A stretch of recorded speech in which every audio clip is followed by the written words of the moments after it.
Lun maklum, perasaan ro-ronyo. Munyo, uronyo. Kamu kahak mepisah dengan orang-orang yang ketanyo kasih. Punca buatnya karena nak KP-KP penjajah yang kaji repah kemerdekaan tanyo.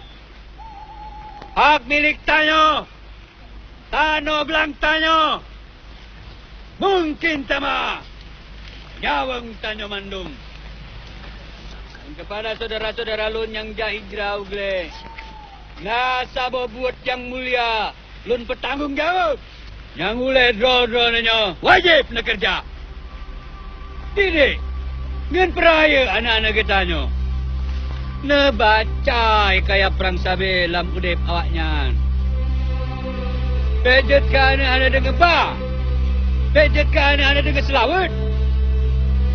Anak-anak dengan tu. Lagi anak-anak mah. Mudah-mudahan. Yo kamu Said. Awaknya bangkit. Disambung perjuangannya di jalan Allah. Yang berlena ingat. Udah sare. Mati Said.